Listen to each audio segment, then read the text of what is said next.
starting my time now. Hello, Judge. I am in firm affirmation of the resolution that marriage ought not to be a government institution. On to my first contention of determining who can marry. This gives the government the power to determine if a woman can marry another woman or if a woman can marry another man. And this is going to say that the government has the ultimate control over who you can love and who you can express that love in a marriage bond with. The impact of this is that it's going to show people that their love isn't enough. They don't have the choice to marry who they want. This is going to continue to perpetuate the idea that a man cannot marry another man, which is going to perpetuate homophobic beliefs, and show that someone cannot choose who they want to love and who they want to marry, which is again creating this homophobic belief as a man cannot marry another man. This is going to, again, dehumanize people and make them think that they are lesser because of who they love, the fact that they can't love that person and get married to that person if someone else can. On to my second contention of power over who can divorce. They cannot leave whenever they want to, as they have to go through the legal process of getting a divorce. This is going to mean that without a good representation, people could be stuck in a bad situation, or they could lose all of their assets if their divorce attorney is worse than their partner's divorce attorney. The impact that we're going to see with this is we're going to see people who are possibly living with their abusers. If the wife, say, has been abused by her husband, but she doesn't have a good divorce lawyer, whereas he does, he can say that she is lying, that there's no reason to divorce, they cannot get a legal divorce, and she could be stuck living with this husband without any money to sustain her own life, which is going to stick her with the fact that she has to live with this abuser, continue to be abused because she can't get out of it because she doesn't have the money because her divorce lawyer couldn't get her that money. So the impact of this, again, is that if you don't have a good enough divorce attorney, you could be stuck in this bad situation. On top of this, you could not have child support if, again, there's a bad lawyer. So this is all going to be dependent on the lawyer and what situation you were in because of the fact that it is a government and you have to go through this process. Whereas if it was not a government institution, people could leave when they needed to. They wouldn't have to worry about going through this entire process and wouldn't be stuck with this abuser. And that is why I encourage a strong affirmation vote. Thank you. Okay. Ready for cross whenever. Okay. Whenever you want. Yeah. Isn't child support a legal requirement for people that get divorced if they have a child? Yes, Does it matter how good your lawyer is? It doesn't mean that you'll pay child support or not. Be debated though, so it could be a very much lesser amount if a person can talk it down, saying that they're going to be like overpromising something, or depending on the skill of the lawyer, it could be talked down, or rather. Does child support exist at all in a world without marriage? In a world without marriage, Yep. It could, if you are able to like discuss it with a person, and there couldn't again be like other institutions involved that could go through that. Marriage.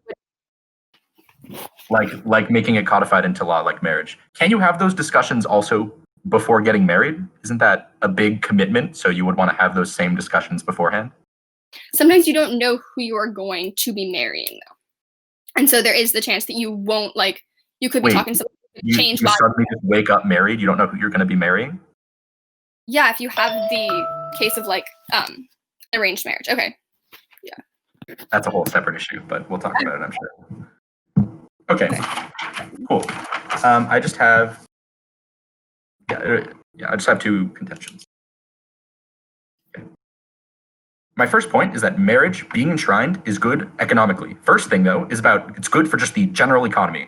We're allowed to look up cards, so I found that Forbes 2015 found that marriage leads to a higher GDP growth, higher economic mobility, and less childhood poverty in general. That's just a clean way to vote for me there. But then secondarily, it leads to less overcrowding in general. It encourages people to live together, which means that there's going to be more people per household than there are without marriage. And it also means that people are more likely to buy homes instead of rent homes. Why is this important? Because one, renting is a predatory institution that preys on people, like making them give their entire paycheck to something. But then secondarily, buying a house means you can pass intergenerationally, so your children can have more social mobility than you can. And overcrowding in general is really bad because one, it just leads to more suburbanization and like climate exhaust from things like traveling and things like that. And just generally the cities being overcrowded means there's more pollution, more health problems, stuff like that. The third thing though about economic is just like budgeting. We would say that planning a budget together means you have less financial hardships in the future and more long-term growth because you can plan each other's salaries and pitch in for each other, things like that. Second independent point then is about legal consequences. I promise you, I thought of this before Hayley talked about it. For parental stuff specifically,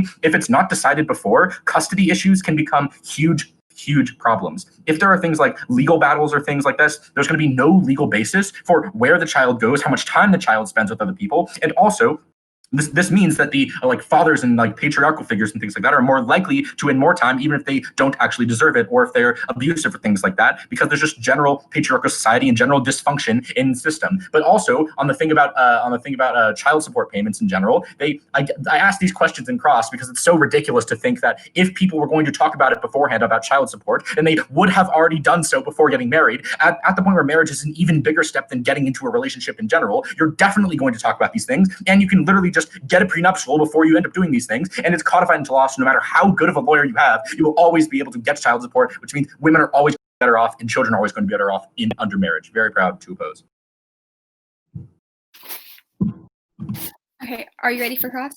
Yeah. Okay. On your second contention about the custody issues and legal stuff, you specifically say that women are going to be better off in always. So if there is a woman who's being abused, would she be better off in a marriage where she cannot leave because she has to go through the legal battle, or would she be better off to just not be in a marriage so she could just leave whenever she wanted? Yeah, definitely a marriage, because one, if they weren't going to get if they were going to get a prenup beforehand, then she probably wouldn't decide to get married in the first place. But if they don't get a prenup, then if she ends up getting divorced, she has a ton of resources that she wouldn't have otherwise. Let's say, for example, that someone's boyfriend is the one that they are being financially supported by, and they have to stay in that situation because they're being financially supported by them. But instead, under marriage, you can just divorce that person, take a lot of their money, and leave. So just this characterization that you need an amazing lawyer to divorce someone is just very false. Okay, and then also on top of this, you specifically say that it's going to be less financial hardship for this person, they're going to have the money from the person. Is there any situation where they would not be getting money through this legal divorce way? Oh, well, that's if they got a prenup, sure, they cannot get money. Yes. I will be starting my rebuttal. Now, hello, Judge. I'm still in firm affirmation of the resolution marriage ought to be a government institution. First, on to their first contention, specifically relating to the economy.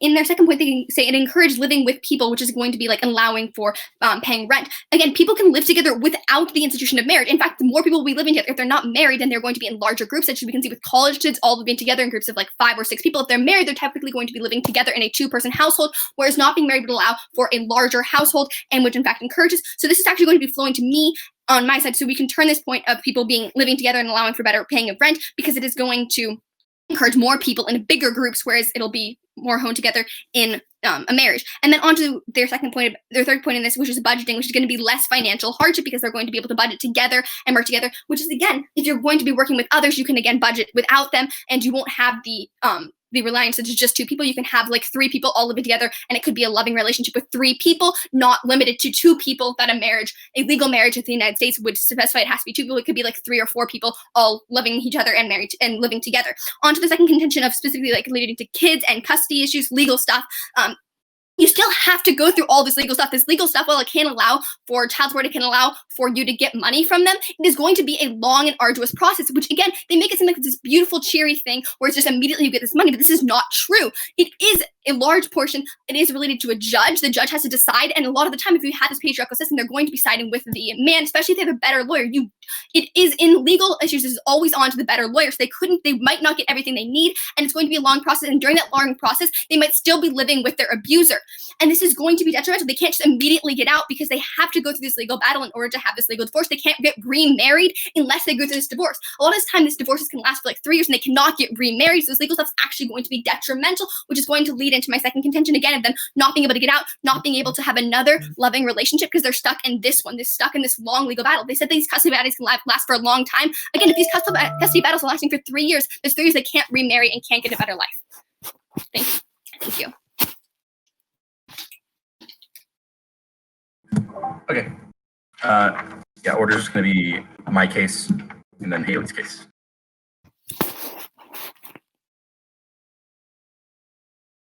First on overcrowding, she just says that you're going to do this without marriage and that there's going to be more people living together when it comes to marriage. But turn this because this means there's going to be more overcrowding. I gave an impact in my speech about there being more pollution and stuff when more people are living in the crowded in inner cities and things like that, which means to more pollution, more health problems. She drops this. But then also another thing she drops is the renting problem. When we told you that renting is bad and people living together without marriage are less likely to buy a home and more likely to rent out places and live with roommates. Again, I told you that's bad because one, it's predatory, but then two, it doesn't allow for the intergenerational social mobility that you allow when you have your kids having a house when they're growing up. They also drop are on budgeting. They just say you can budget without them, and it's better when you do. This is false. It's better to budget when you have a greater total income because then you can budget for the long term and buy things like stock, buy things like houses in general. On legal consequences, quickly. The first thing she says is that it's a long, arduous process. One, she never proves why it is not going to be a long, arduous process in the alternative world when there's literally no laws codifying it, when there's no laws talking about how like who gets the child when they end up splitting up. This means that there's going to be either one, like literal violence, like trying to take the child and kidnapping them, or two, there's going to be an unclear legal basis for this. But instead, under marriage, at least there is a clear legal basis for who gets the child under what, because that's literally in the marriage contract. And then quickly on child support, they say it's a long process to do this and you must get to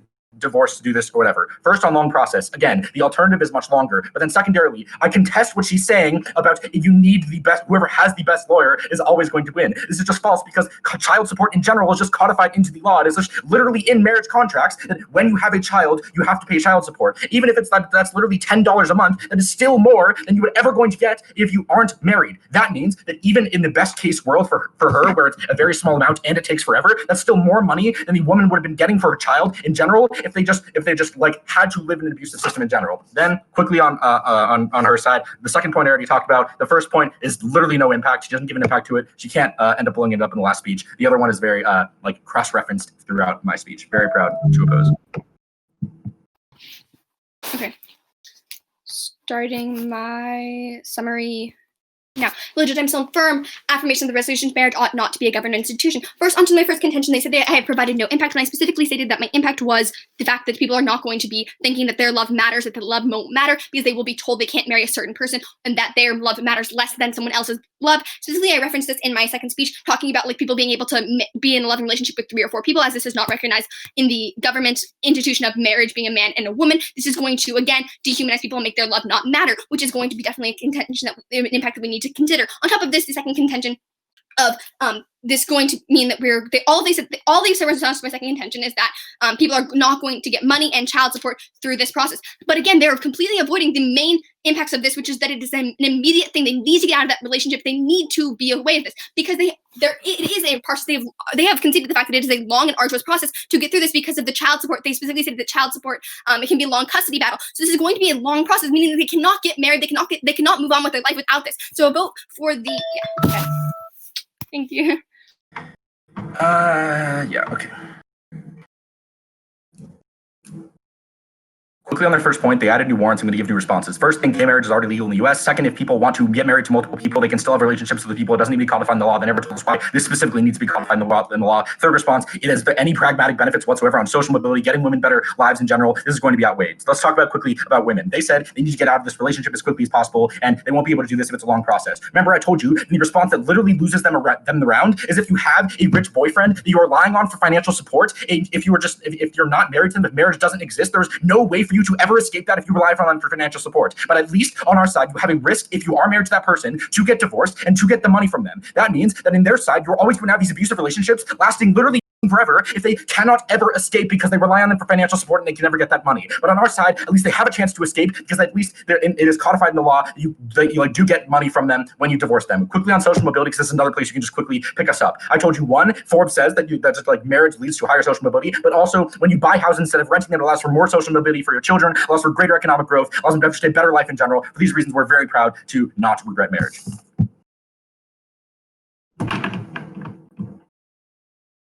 Oh, good round.